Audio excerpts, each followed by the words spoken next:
Emmanuel Macron se lance dans une promotion de la France auprès de ses investisseurs qui sont encore trop peu présents dans l'Hexagone. Il y a d'ailleurs eu, il y a quelques semaines de cela, une vaste campagne publicitaire qui avait été lancée par le ministère des Affaires étrangères français dans la presse indienne, de même dans les aéroports, affichant Choose India, choisissez la France pour attirer les investisseurs. Le but, bien entendu, est de consolider les liens économiques entre les deux pays, car voilà, il y a toujours un peu ce sentiment que ces échanges ne vont surtout que dans un seul sens, puisque la France vend énormément par exemple de rafales, d'armements à l'Inde. Il y a eu aussi l'aéronautique qui est concernée avec plusieurs centaines d'Airbus qui ont été vendus l'an dernier. Et puis la France est très présente également en matière d'énergie, de transition énergétique dans le pays, avec la présence de filières d'EDF par exemple qui gèrent donc des parcs de centrales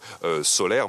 Et donc Emmanuel Macron veut désormais que les investissements aillent également dans l'autre sens, que les chefs d'entreprise indiens investissent dans l'Hexagone.